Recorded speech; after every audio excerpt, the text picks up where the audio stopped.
Welcome to this platform. So in this video, we are going to answer Science Paper 1, that is Physics, of 2025 at GCE.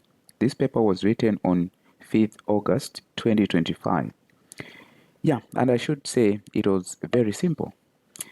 Let us look at the questions.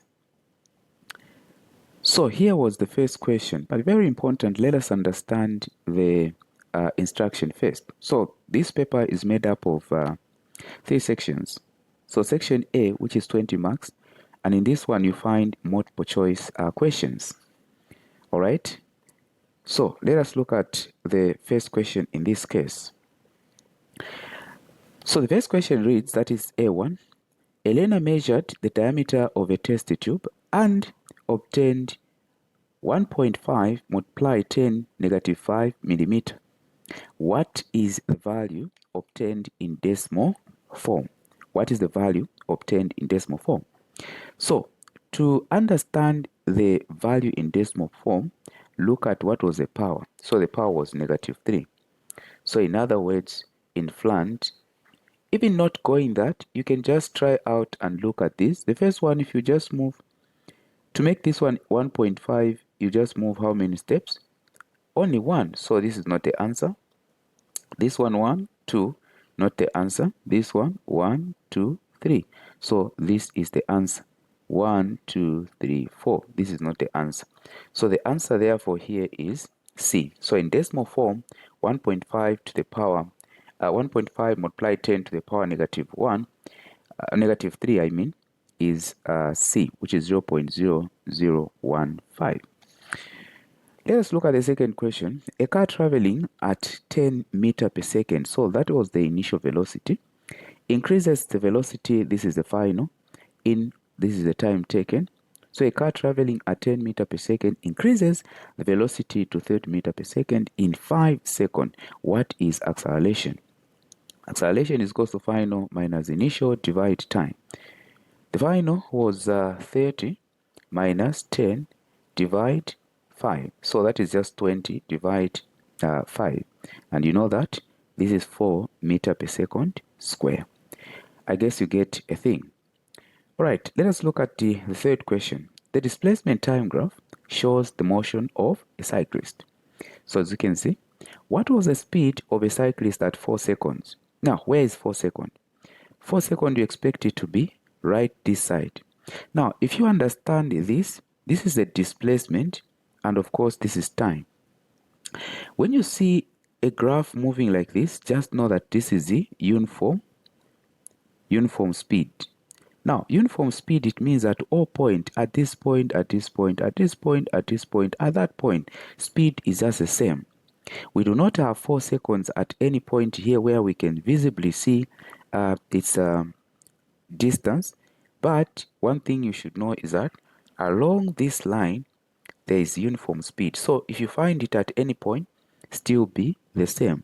So we are going to use this that is given, which is 5 displacement and time 5. So speed is equals to distance over time.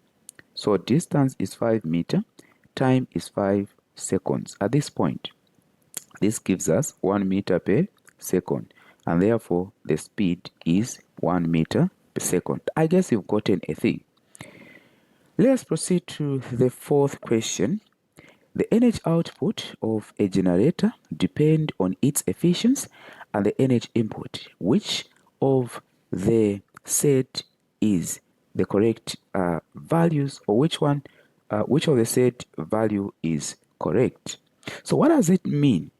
Here they just want us to, how do we calculate efficiency if you're given energy input and energy output? And we need to find efficiency in decimal before we multiply with 100.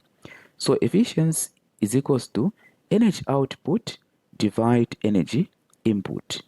Okay, multiply by 100. But here, not yet 100, but in decimals. So in other words, we need to divide output and input, and we need the one that is going to give us the correct value. Try out this. Now, if you multiply output 25 divide 50, is it going to give you 0.1? No. If you divide, that is output 6 divide 30. Is it going to give you 0.2? Yes. So the correct answer here is 2. So the one that will give us is a correct set is P. So the answer is P. I guess you've got anything. All right, let us go to question 5. A crane lifts 600 kg mass from through a height of 12 meter in 18 seconds. What is the useful power output of a crane? So power is equals to energy, in this case, divide what? Time. So what is the energy that we are finding? Actually is the potential energy, mgh, divide what? Divide time. Now what is the mgh on top? 600 multiplied by 12 multiplied by 10, which is gravity, divide time 18. The top part is going to give us, should be able to give us 72. Let me just try to punch on the calculator. That is 600 multiply 12 multiply 10. You are able to get 72,000. Then divide 18. And this is able to give you 4,000 watts. Confirm the calculations. So the answer therefore is B. That is question 5. The answer is B. 4,000 watts. That is the power. By what process or processes is heat energy transferred from the sun to the surface of the moon? So heat or energy transfer in terms of the sun, the rays are the ones that are transferred, and these they do not need any medium. So it's all by radiation. All right.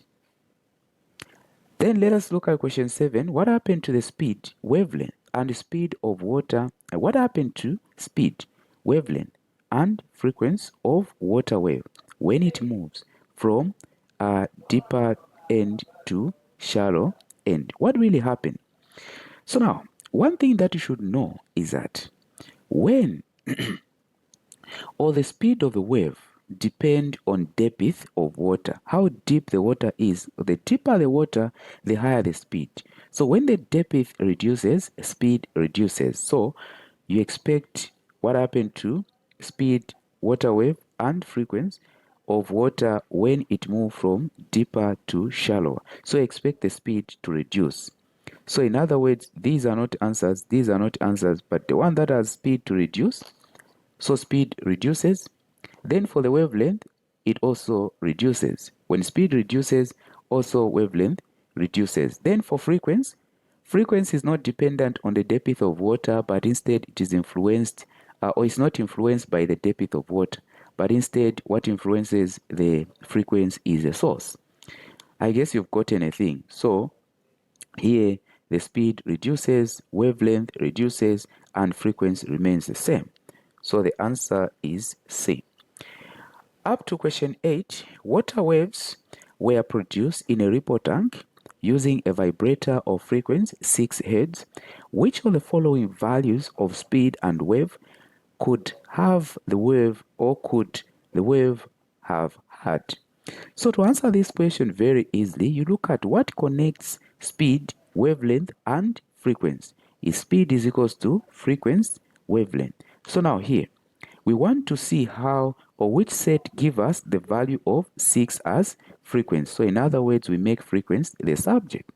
We are going to have frequency is equals to speed over wavelength. So which of the pair? If you were to look at the first one, it will be 2 divide 6. It will not give us 6. The second one, it will be 4 divide 2. Look at the last one. It will be speed 12 centimeter per second divide 2, which is the wavelength, centimeter. This gives us 6 Hz, and therefore the answer is D. That is how we needed to work this one out.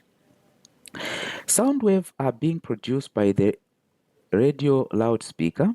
Sound waves are being produced by the radio loudspeaker, industrial machinery, and children in a playground. The sound wave have the same So the sound wave do not have the same amplitude. Amplitude determines the loudness of the sound. We can't say that the loudness of these sounds were the same. And the pitch is determined by the frequency. We can't say that the pitch was the same. And the wavelength, we can't say the wavelength of the same, because if the higher the pitch, the shorter the wavelength. So now what is the same here is speed, and therefore the answer is C. Up to question 10. The diagram below shows the refraction when light rays strike a rough surface. So as you can see, incident ray, reflected ray, and you have rough surface. Now, when the light rays falls on the rough surface, we have what kind of refraction?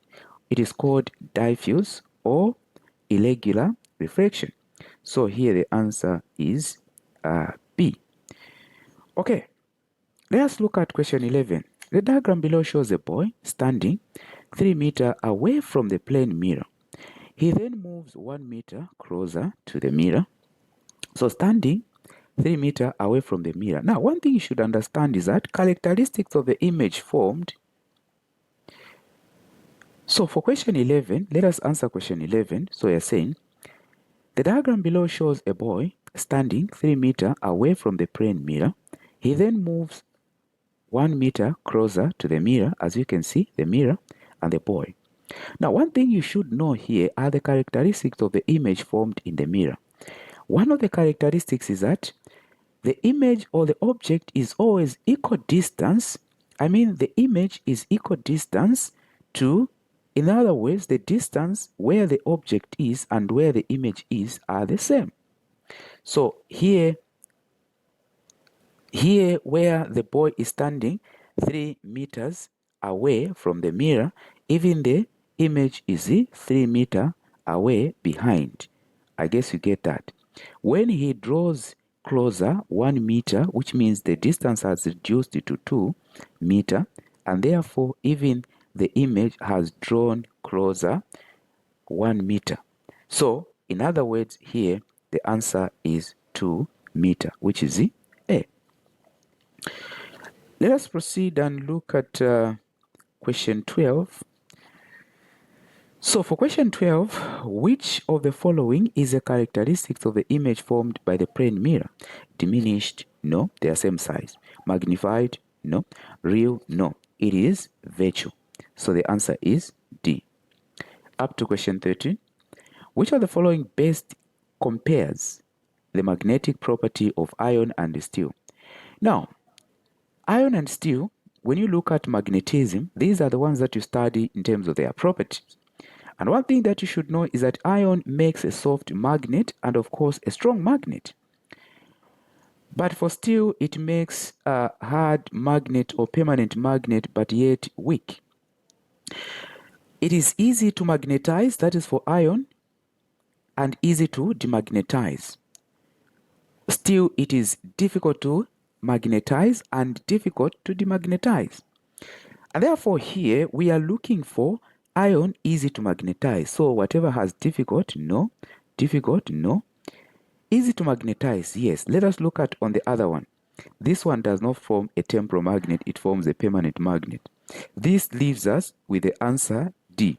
So makes a temporal magnet difficult to magnetize. The answer is D. Let us have a look at question 14. The diagram below shows two metal spheres, R and S, touching each other. Placed on insulating stand. A negatively charged polyethylene is held near sphere R to separate the metal spheres. Negatively charged, then insulating stand. What charge will be on the sphere R and S respectively? So here, what do you think is the answer? So this question, I leave it up to you. And when you determine the answer, please, how you answer it, indicate the question number. This is question 14. And also indicate the answer. Let's say the option is A. And explain the reason why the option is A. Or waiting from to hear from you. Okay, so that question is yours. Make sure that you answer it. Question 15. A battery has a charge of 70 coulomb around a circuit at a constant rate in 1 minute. A battery moves a charge of 70 coulomb around a circuit at a constant rate in 1 minute. What is the current flowing through the circuit? So we are finding current.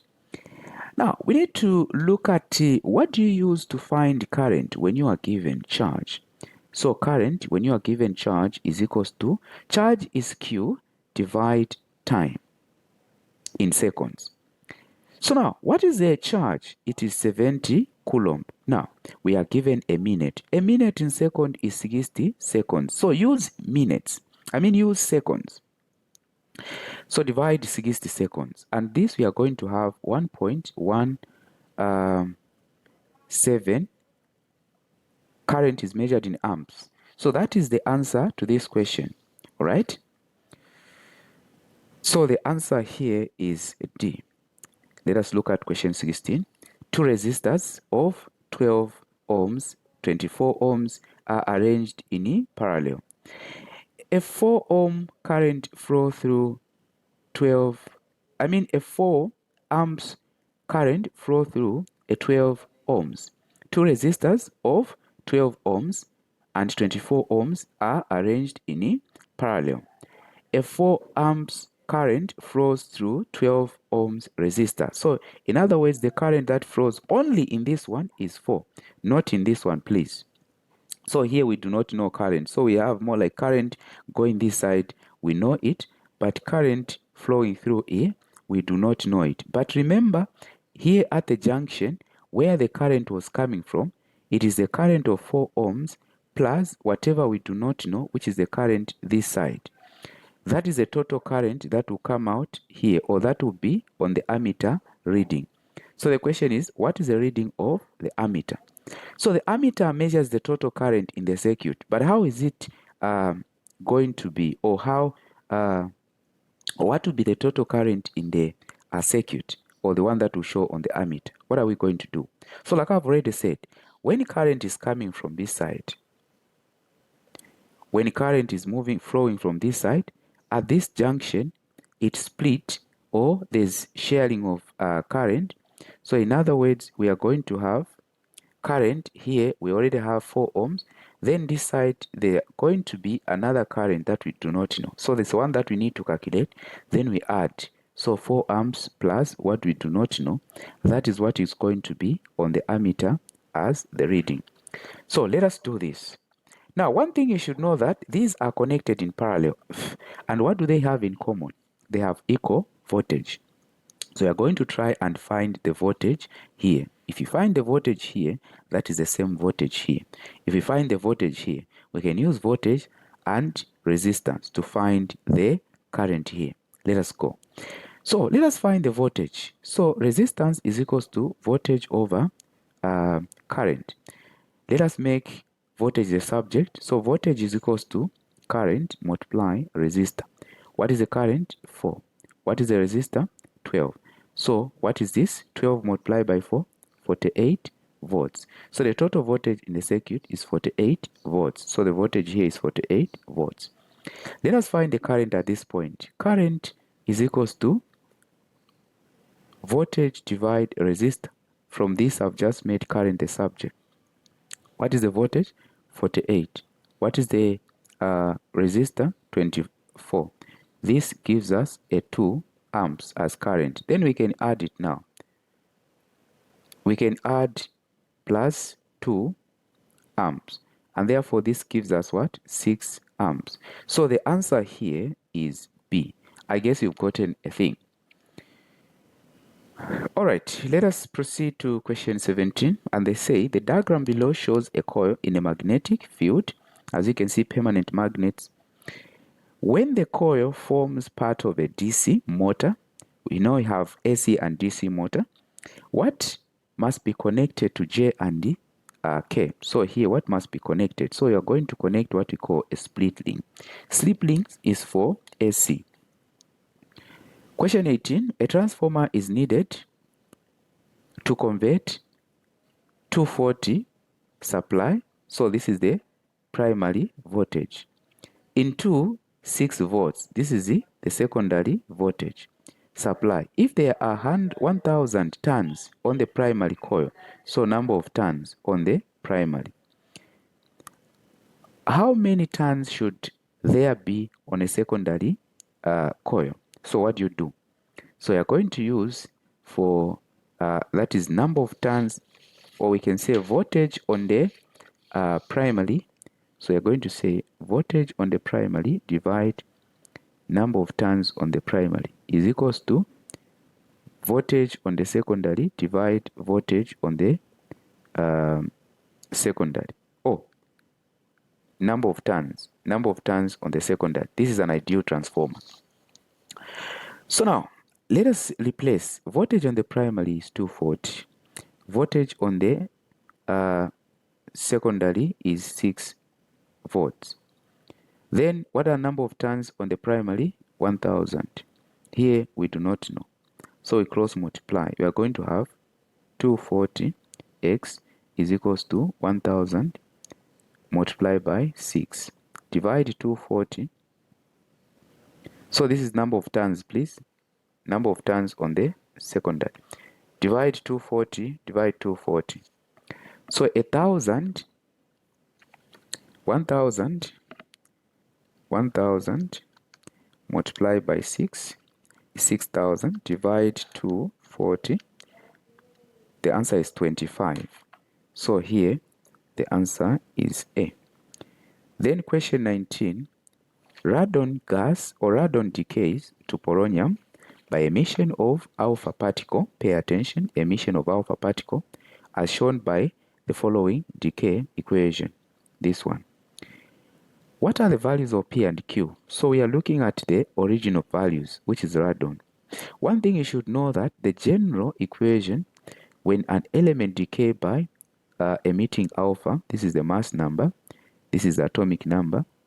The mass number reduces by 4, the atomic number reduces by 2, okay, to form this daughter.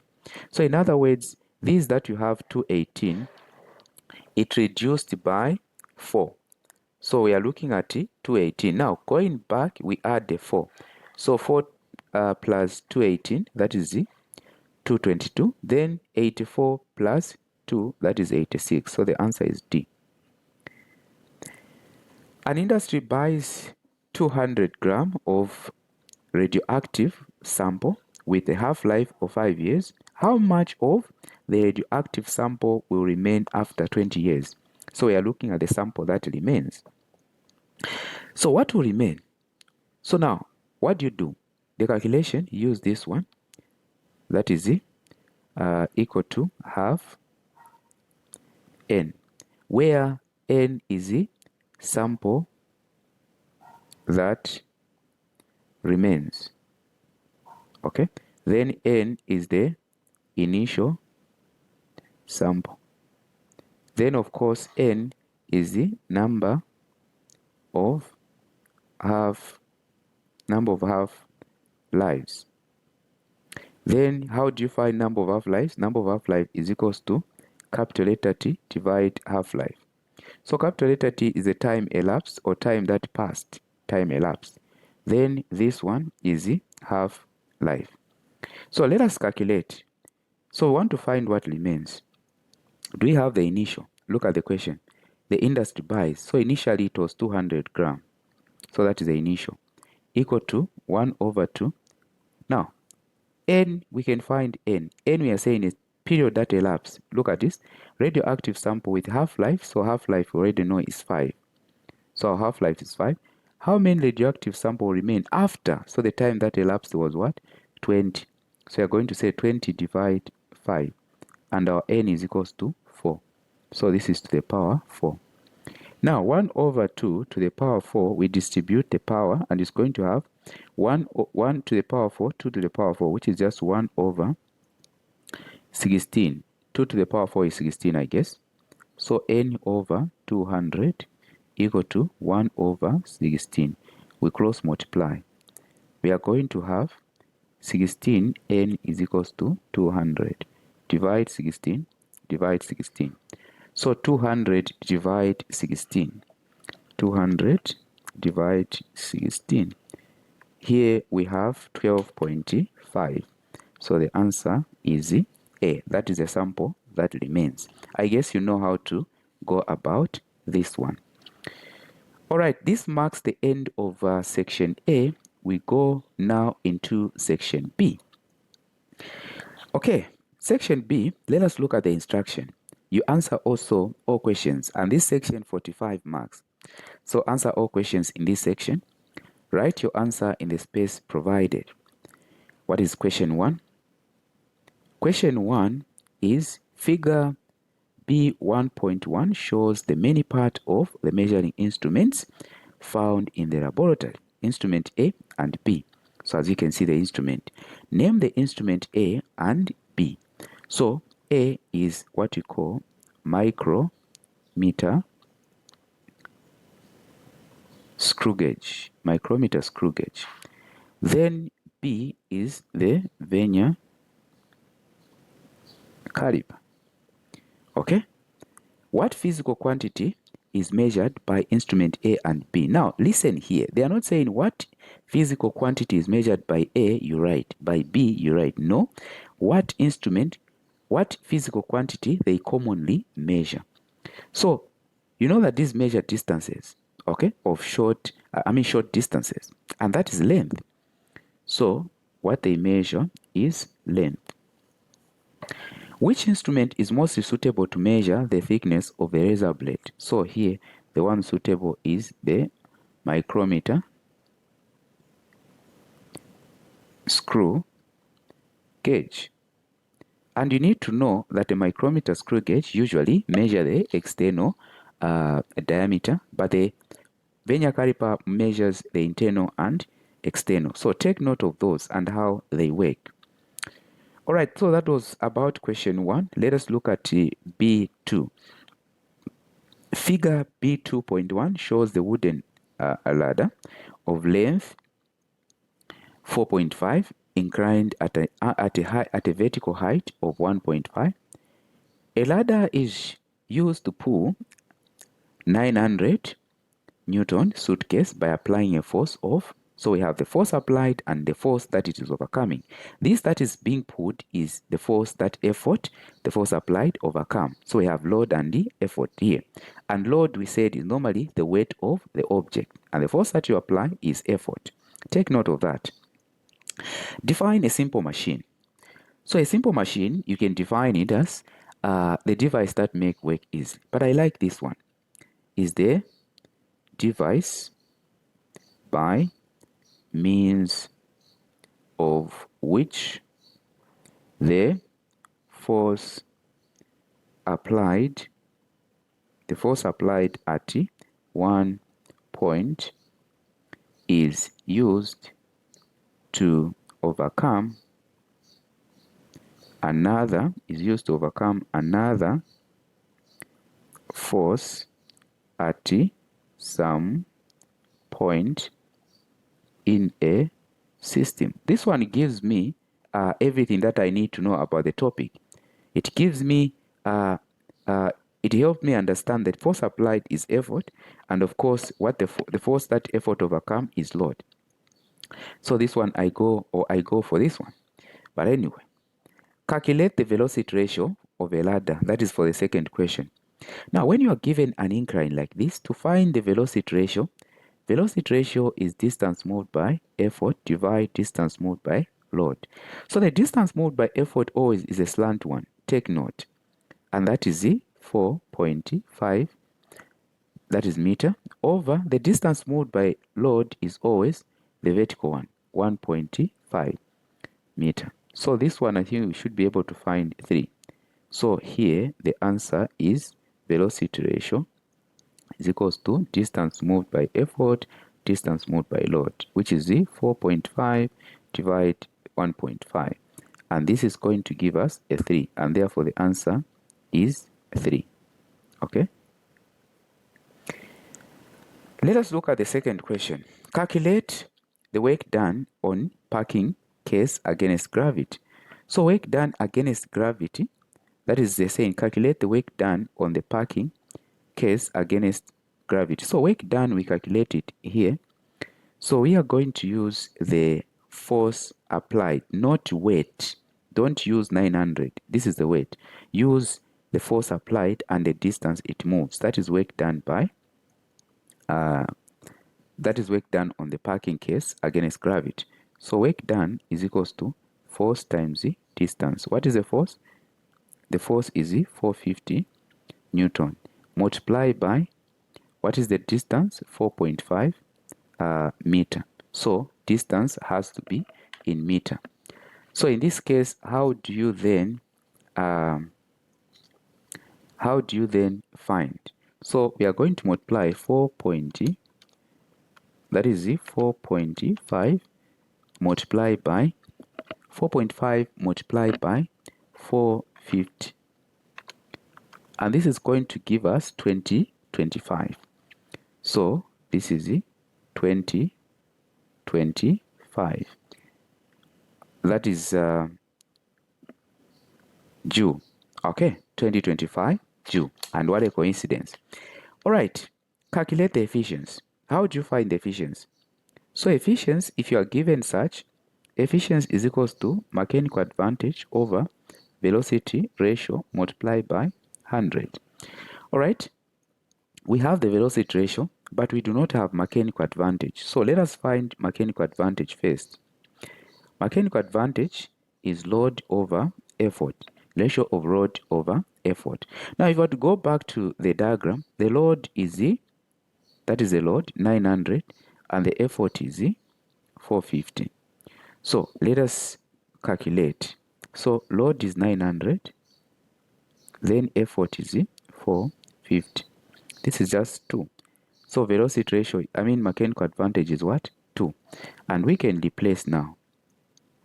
Efficiency is equals to, that is 2 divide 3 multiplied by 100. And this one you are going to find 67%. Confirm. So efficiency here was 67%. That is how we answer the second question. Let us go to B3. A crane lift block through a vertical height of 24 meter with a force of 500 or 5,000 Newton at a constant speed of 6 meter per second. It takes 4 seconds to reach the top of the building. How much work is done in getting the block to the top of the building? So work done here is equals to, or potential energy is equals to work done. Okay? So work done therefore is going to be, the force that is given and the distance. Okay? What is the force? I've put this because this is a vertical. So 5,000 multiplied by, what is the distance? 24. So 5,000 multiply 24. So 5,000 multiply 24. And this is giving us 120,000. 120,000 Joule. What is the potential energy gained? So I said potential energy is equal to work done. So the work done in lifting this block to the top of the building is equals to its potential energy. You know that potential energy is a stored energy. And therefore here is equals to 120,000 Joule. Alright, calculate the power developed by the block. So power is equals to energy over time. So what is the energy? 120,000 Joule. Divide, what is the time? If we were to look at this, we are given 4 seconds. So divide 4. What are we going to have here? If we divide 4, the answer that we are having is 30,000, as 12 into this is 3. Okay, 4 into 12 is 3. So we are having 30,000. What is this? Power. So watt. I guess we are together up to this point. Let us look at question B4. B4.1 shows a graph of solid pure substance changing its state of matter as it is being heated. Now, here we've not been told that this is water. So some of us, we know that water boils at 100, and now when you see this, all what you see is 100 degrees. You don't even look at the numbers. So look at this temperature in degrees Celsius and of course time in minutes. What are the questions? What was the boiling point of the substance? So you know that the first part is the melting and the second there is the boiling. So the boiling point was the 40 degree. So 40 degree Celsius. At what temperature will the substance exist as both liquid and gas? So both liquid and gas is the boiling point also. So it is D and E. At this point, that is where it will exist as liquid and gas. Now, one thing you should know that the substance is starting all from the start here. From here, from the beginning here, it is solid form, liquid form, gas form. So between B and C, you find it in solid and liquid. Then here, liquid and gas. So it is at 40 degree Celsius still. State one difference between boiling and evaporation. Boiling takes place throughout the liquid, while evaporation takes place on the surface of the liquid. You can also include boiling involves there are bubbles produced, while in evaporation no bubbles produced. Then you can talk of also it occurs at a certain temperature, that is for boiling, but for evaporation it occurs at any temperature. So be able to suggest also what you think are the answers on this particular part. Question D, what happened to the heat supplied at the point where there is no change in temperature? So the heat supplied is here specifically. What happened here? What happened to the heat produced here? And also here, or supplied there.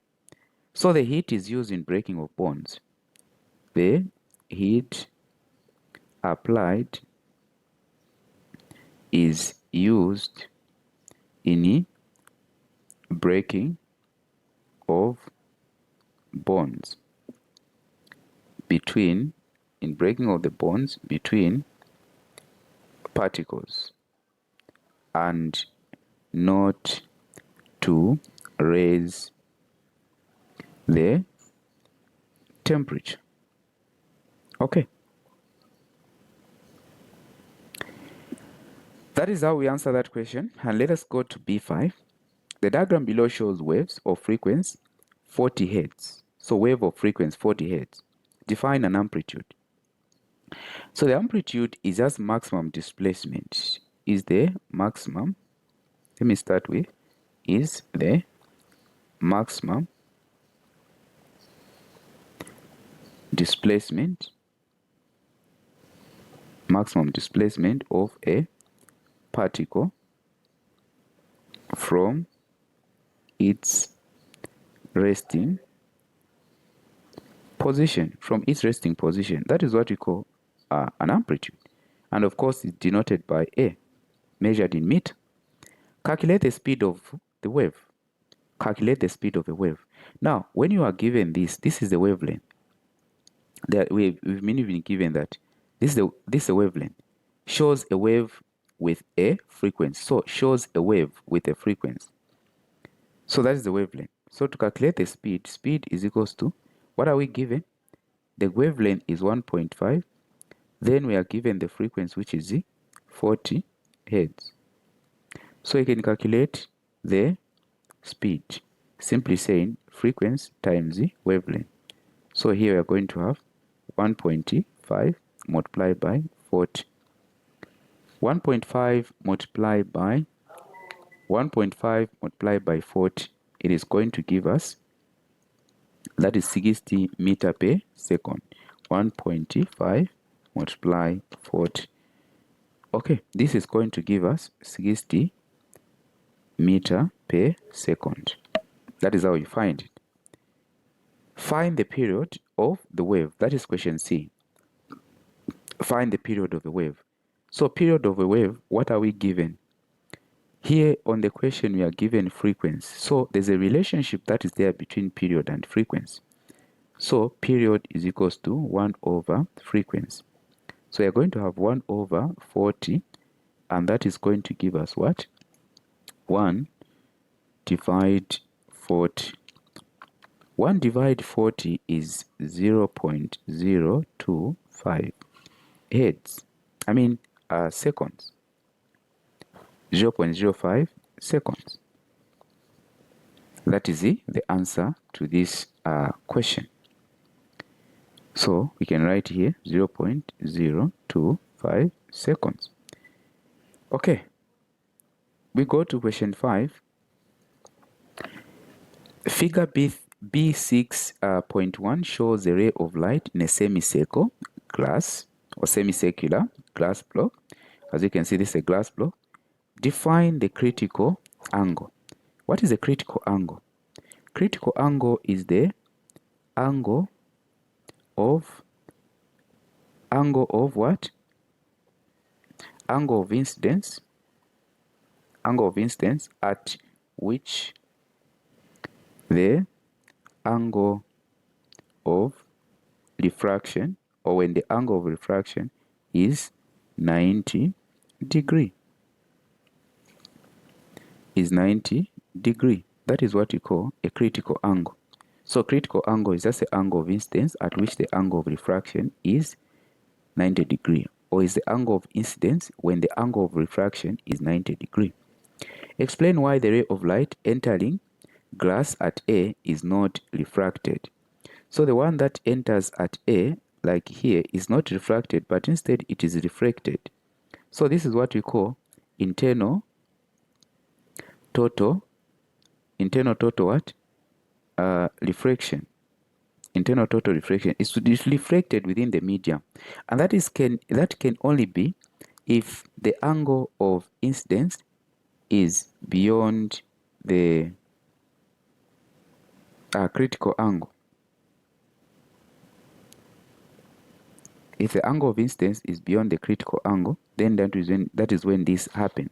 So explain why the glass at A is not refracted. So you can say because the angle of incidence is beyond the critical angle.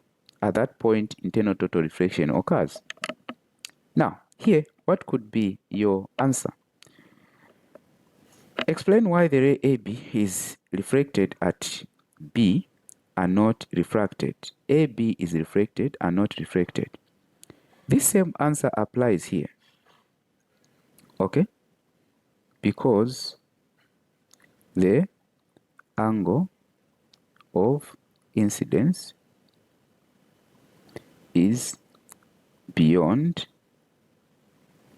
the critical angle.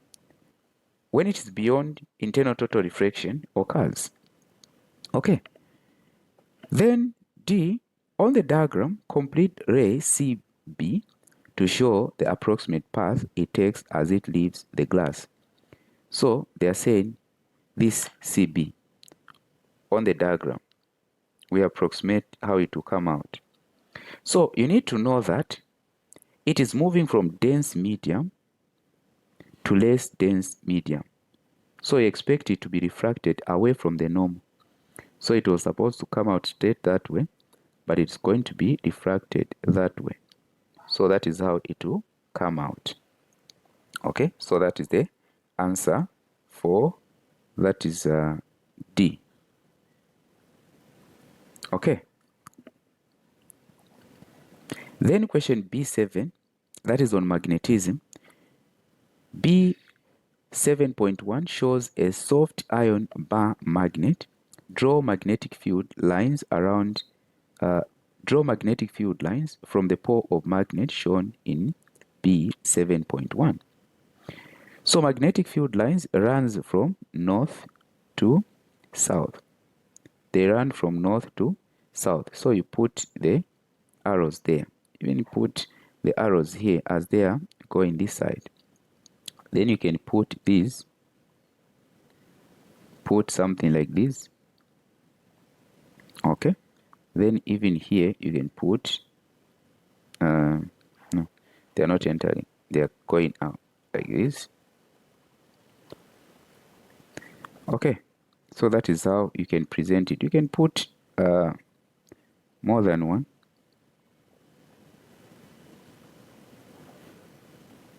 Like this. So as you can see, they are parallel.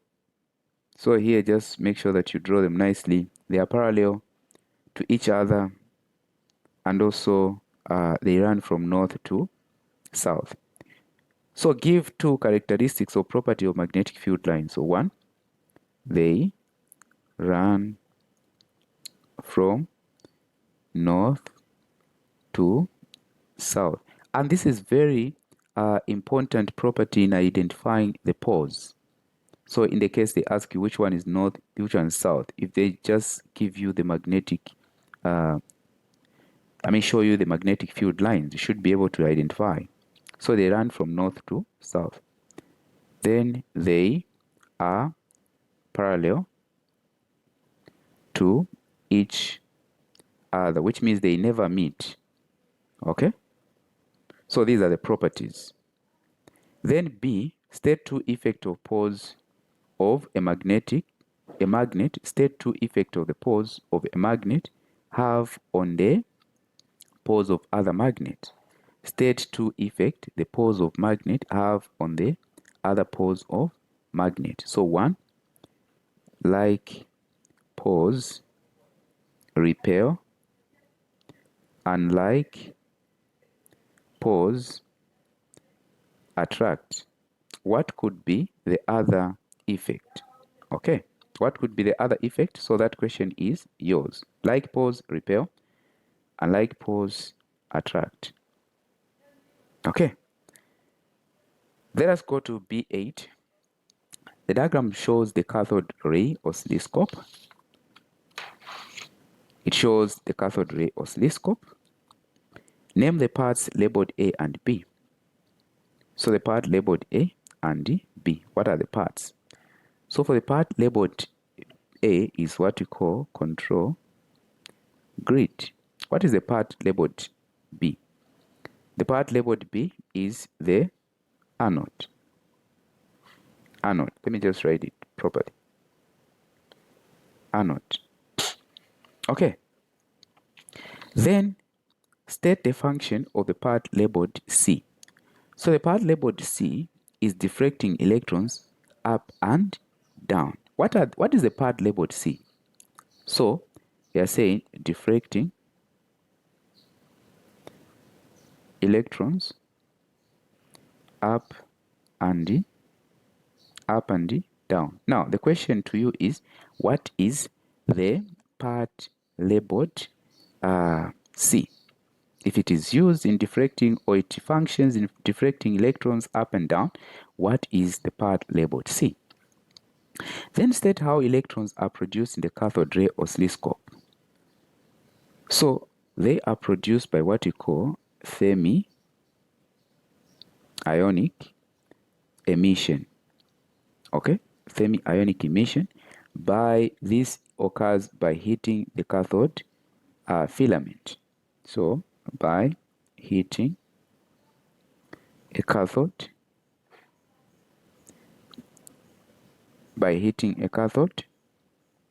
using a filament. That is how electrons are produced. All right, so this brings us to the end of question. There's another question on question 8. Explain why the tube of a cathode ray is evacuated. Evacuated, which means why it has no air particles inside it. So one, to prevent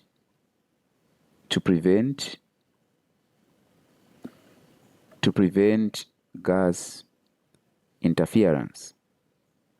as the electrons are moving, to prevent the electrons from colliding with the gas particles. Okay, so to prevent the gas particles from colliding with electrons or prevent gas interference. Allows electron beam travel freely. Allows electron beam travel freely. That is another reason. Okay, I guess we gotten a thing. But of course, please be able to contribute the solutions as well. But indicate the question number. Indicate the question number and of course the question that you're answering. Let us go to B9. On the graph of a count rate, so figure B9.1 shows the graph of a count rate in counts per minute against time in minutes. Okay, that is B9. Look at it. So count rate per minute against time in minutes. Define half-life. What is half-life? So is the time taken for half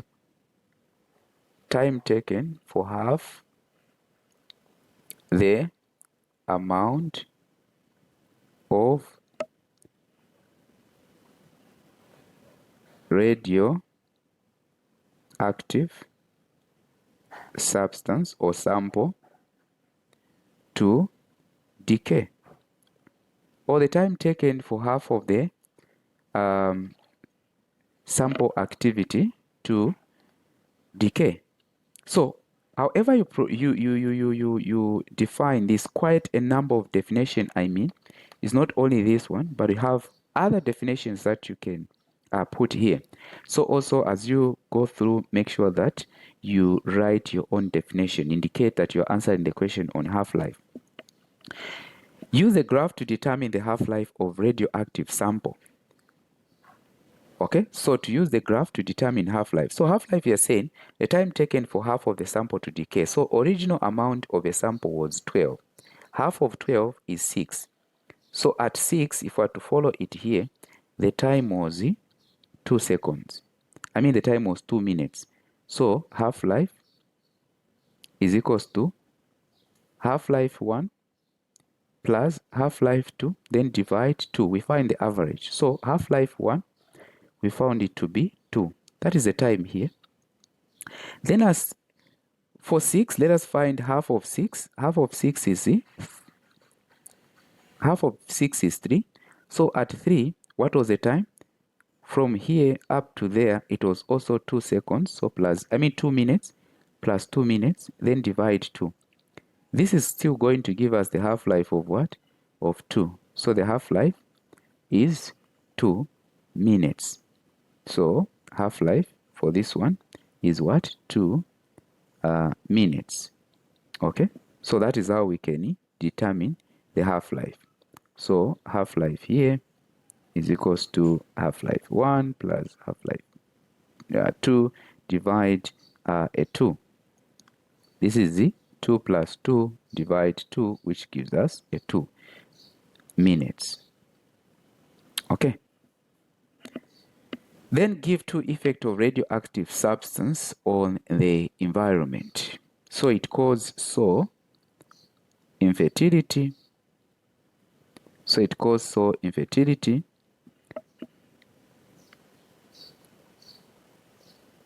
Okay, so infertility. Then what else? It also contaminates water. So water contamination. What could be the other effect on the environment? So also here be able to suggest. Make sure that you state the question and also put the answers. All right, so that brings us to the end of section B, and now we are going to move to section C. So section C, what was the first question? So look at it.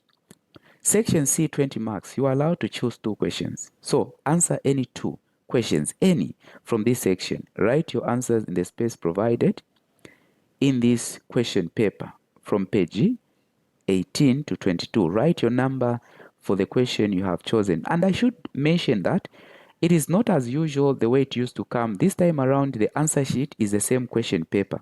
And that is the reason why we are given the space for writing. So the part for writing we are saying is from page 18 to 22. Now let us look at the question. A car slows down from a velocity of, so let us take note. A car slows down from the velocity. So initial velocity was 40, then it slows down to the velocity of 20. So the final was 20 meter per second, in 5 seconds. So all this happened in 5 seconds as the time. It then moves with this velocity for 3 seconds and then come to rest. So it maintained the velocity of 20 and came to rest in 2 seconds. Plot the graph of velocity against time for the motion of a car on the grid provided on page 18. So let us go to page 18. And I guess you still remember the information. So this is page 18. Okay? This is page 18. So we write the title. What is the title of a graph? So velocity, they are saying plot the graph of velocity time, plot the graph of velocity against time for the motion. So you are going to say graph of velocity against time. Okay, let us plot now. So here, I recommend you leave out this line where it is coming from here. Then you can start from any. This is the velocity time graph. So I can start from here as my 0. Okay. Then now going up, look at that. What am I going to use? I can use, it moved from 1. Here I can use 10. I can move in tens. So I'm going to say 10, 20, 30, 40, 50, 60. I don't know where it started from. Okay, so this is my line for the x-axis. Then this is my y-axis. Okay, so this side is the velocity. And of course, in meter per second, I'm using the scale of 2 centimeter to represent 10 meter per second. Then here, this is the time. Time is what? In seconds. So here I'm going to use 1. So 1. What is the highest time here? 5 seconds.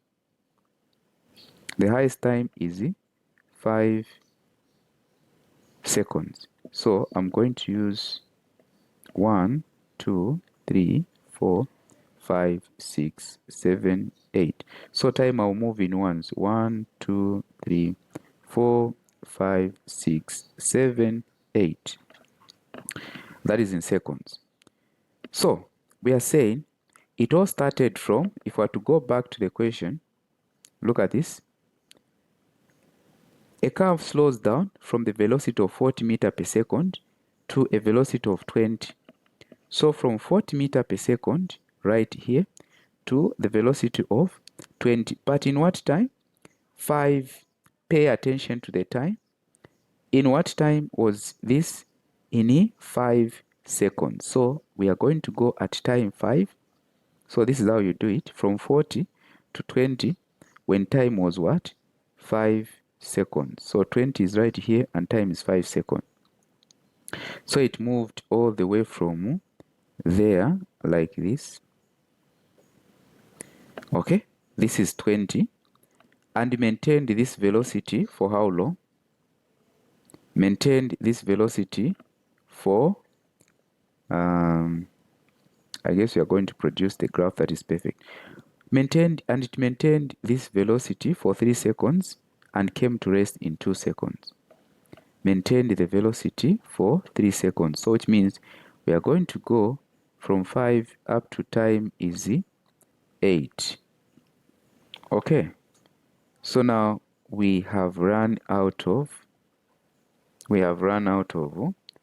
the spaces for time. So we needed to reduce this one. So we are going to go with 2. So 2, 4, 6, 8, 10, 12, 14. So now, where is 5? So 5 is between 6 and 4 and 6. So 1, 2, 3, 4, 5. So 5 is right here. And 20 is right here. So 1, 2, 3, 4, 5. Okay. So we've changed the time. Instead, we are going to use 2 seconds for time. So it will be like this. Maintained this velocity for 3 seconds, which means the next time it will be at 8, like this. Then came to rest in 2 seconds, so it means the final time will be the final rest will be at 10. So the final rest will be at 10. Let me just try to. Okay, so that is how the graph will appear. That is how the graph will appear. So here we've used, that is a scale, 2 centimeter to represent 2 seconds. All right, what are the questions that follow? So this is the graph that we needed. So it started from 40, we draw to 20 in what time? 5 seconds. So it should be coinciding with the time 5 seconds. Maintained the velocity for 3 seconds, which means it was going straight for 3 seconds, which gives us time of 8. Then came to rest, which means stopped moving at the 10 because it took 2 seconds for it to come to rest. So that is the graph. You can even put something like this, it's okay. Something like this. Okay, then what are the follow-up questions?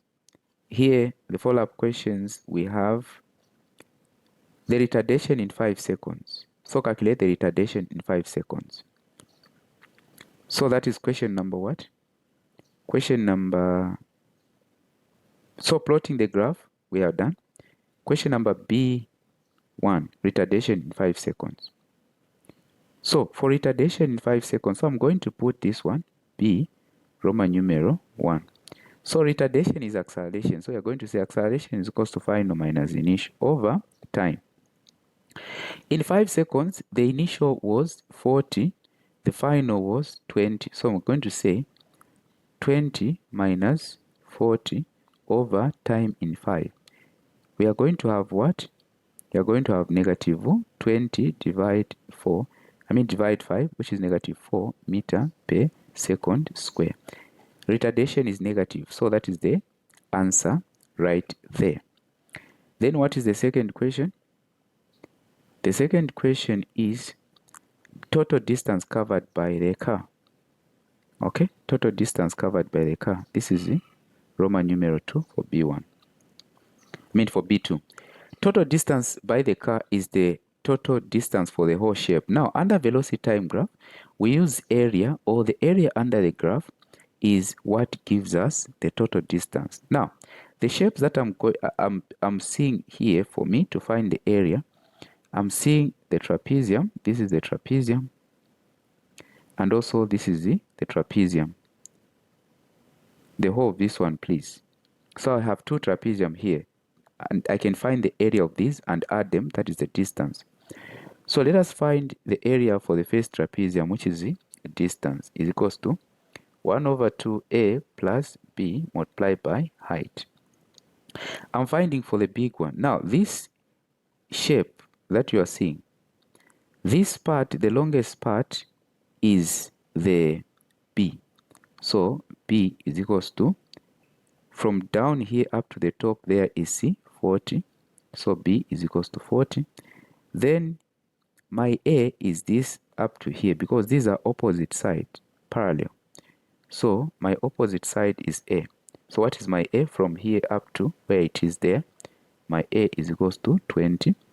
Then my height is this one if it's oriented in this form. So my height is 5. So height is 5. So now let us answer. 1 over 2. What is our A? 20 plus, what is our B? 40. Then what is our height? 5. So if we are to multiply, this will add inside 60. So it will be 60 multiplied by 5 divide 2. This is 30. 30 multiplied by 5. 30 multiplied by 5 is what? You are going to have 150. Okay, 150 meter. So the one for the first one is 150 meter. What about for the second trapezium? What about for the second trapezium? So for a second trapezium, we are going to go for this one, the whole of this one. So this one that you are seeing right here, this on top is our A, and is starting from 5 up to 8. So this is 3. Then the whole of this one is the B, which is starting from 5 to 10. So B is equals to 5. Then from here up to here is the height, which is 20. So we can find the second one. Distance is equals to 1 over 2 A plus B multiply height. What is our A? Our A is 3 plus, what is our B? Our B is 5. What is our height? 20. Then half. That. This is 10. Inside you add, you're going to find 8. 8 multiplied by 10 is 80 meter. So this is what we are going to add now.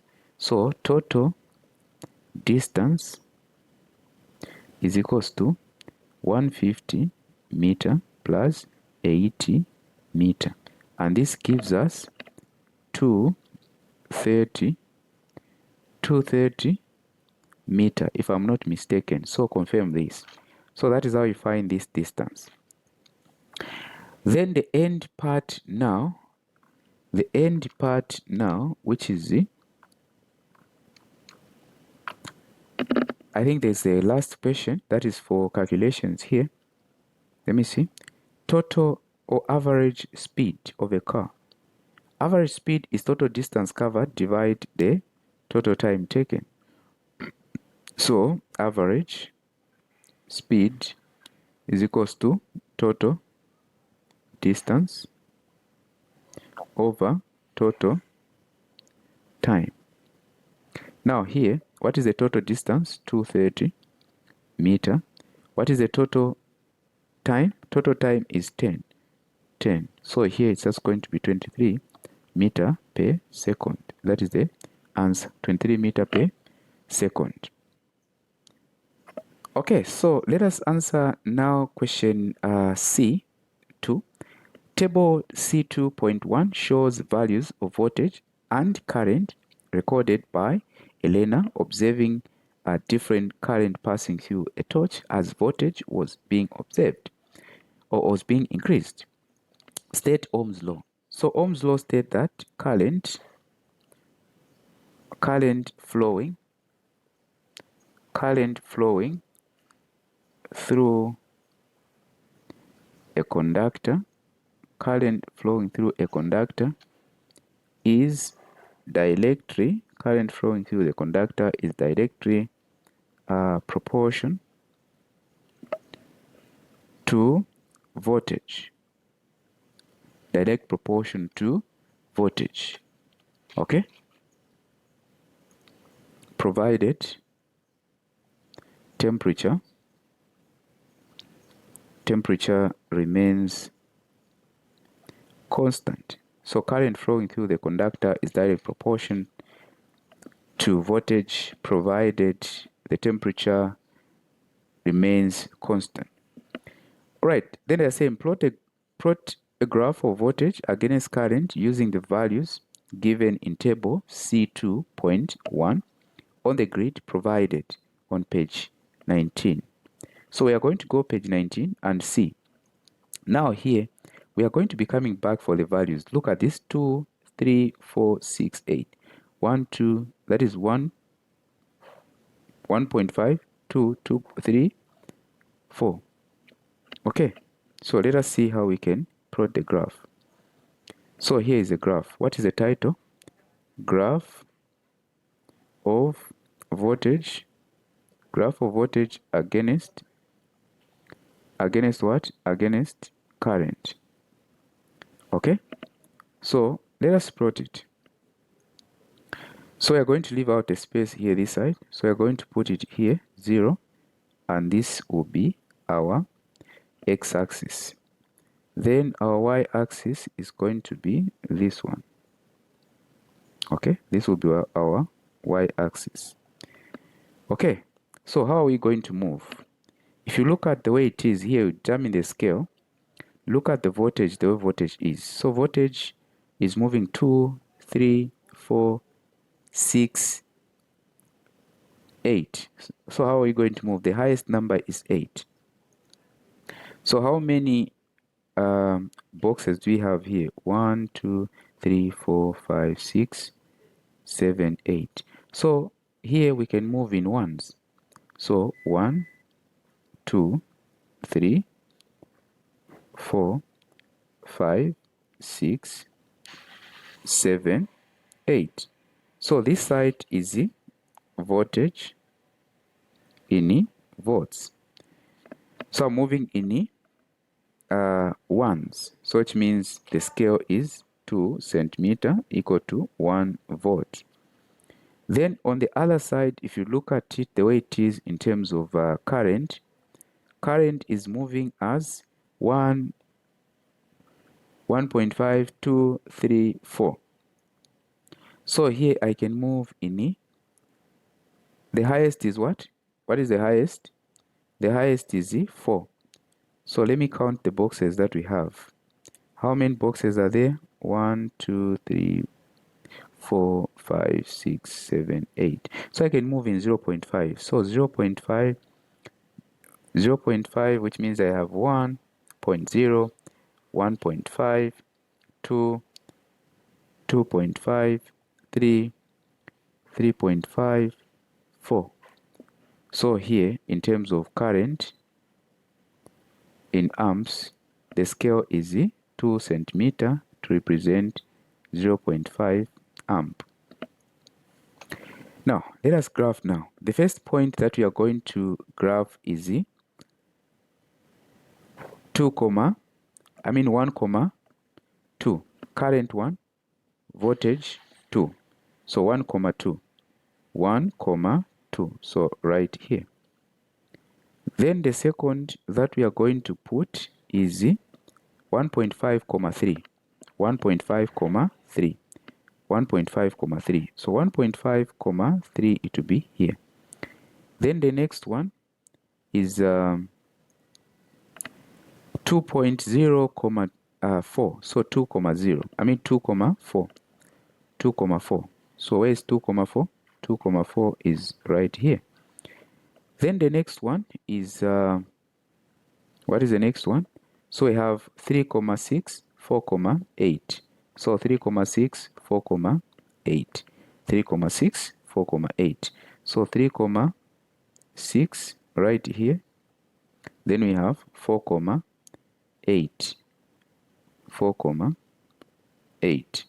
4, 8 is right there. That is 4, 8. So if we are to join this, it's going to come out that way. So we can even join it from the origin here, from the start here, like this. So this is going to be our graph. Might not be accurate, but yeah, kind of. All right, what are the follow-up questions? So that is the graphing that ends us about 4 marks. Use the graph to determine the resistance of the filament of the torch. So how do we determine, that is question what? Use the graph to determine the filament of the torch. Use the graph to determine the resistance of the filament of the torch. That is C. So question C, I'm going to put it on the graph right here. So to determine the resistance is equals to voltage over current. So I'm going to pick one of the points. So here I can pick this and that. So I've picked voltage as 3, then resistance as 1.5. That is volts, amps. And this is going to give me a 2 ohms. So this is a straight line. So at all point that I pick is going to give me the same. If I want, I can pick this one, which is 4 and 2. 4 divided 2 will still give me 2. Okay? So I've answered the question C. Then let us go to question D. Calculate the energy dissipated by the torch if it operates for 45 minutes when the voltage is 5 and the current is 0.25. Calculate the energy. So what is energy in this case? 45 minutes. So that is the D. Energy is equals to voltage times the that is the power times the time. Now power is voltage times the current times time. So we have 45 seconds. We need to convert 45 minutes. That we need in seconds. 45 minutes, yeah. We convert it into minutes. How do you convert it? By simply multiplying by, so 45 multiply 60. You're going to have 2,700. Okay, I guess I'm not mistaken on that part. So this is 2,700 seconds.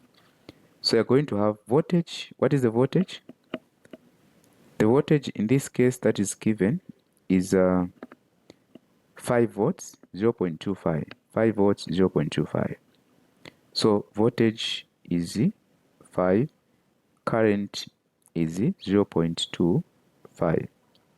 Okay, let us multiply. So 5 multiplied by 0.25 multiplied by 2,700. How is it going to be? So multiply by 0.25 multiplied by 5. So in this case, we are going to have 33,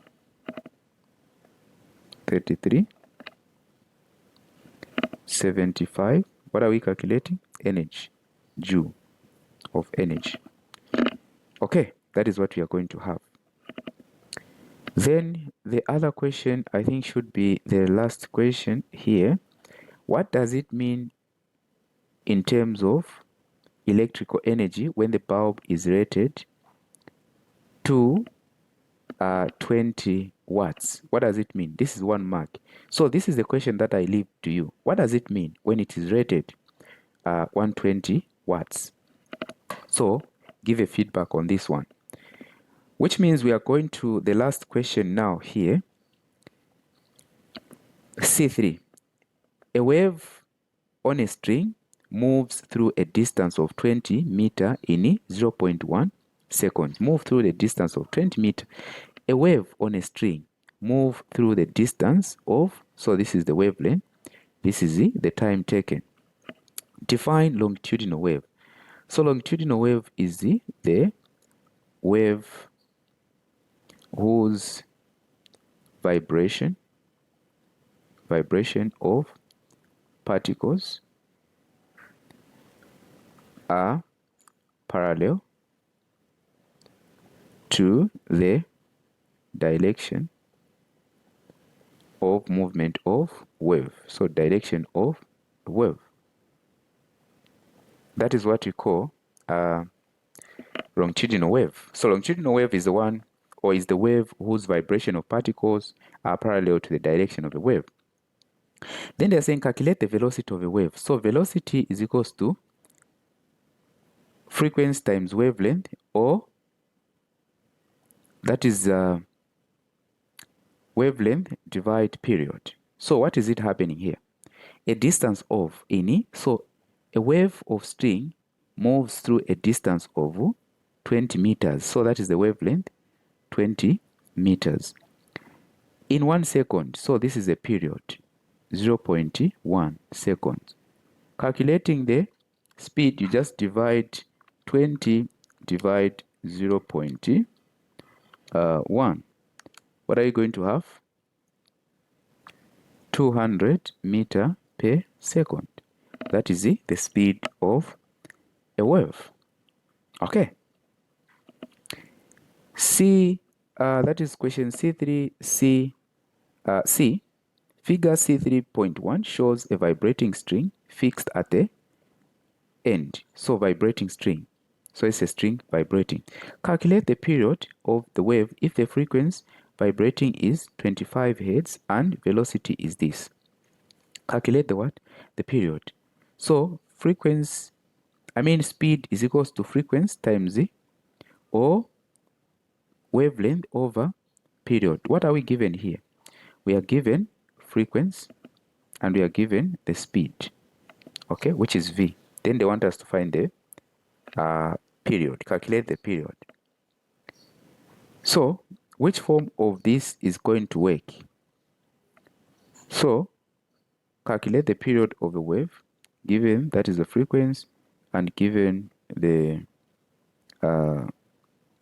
okay, so there's no need of even going to go this far because period is just the same as 1 over frequency. So the period in this case is going to be 1 over 25. So what is the answer? 1 divide 25 is equals to 0.04 seconds. So 0.04 seconds. Confirm. That is the what? That is the period. State 2 characteristics of sound wave. What are the characteristics of sound wave? They are longitudinal, or let me say 2 characteristics of sound wave. So I can put amplitude, then pitch. You can put, these are the characteristics of what? Sound wave. So amplitude and pitch. Curtains, that is in the house, using heavy curtains. Then aside from that, using double glazed windows, using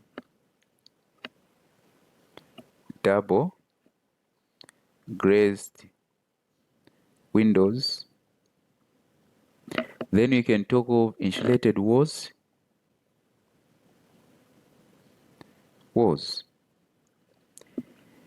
Okay, so these are some of the ways of minimizing sound pollution, and this specifically in the house. What could be other ways of minimizing sound wave?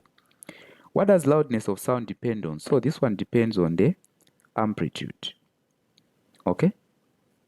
So this brings us to the end of this exam. So we've answered the whole paper from the scratch up to the end.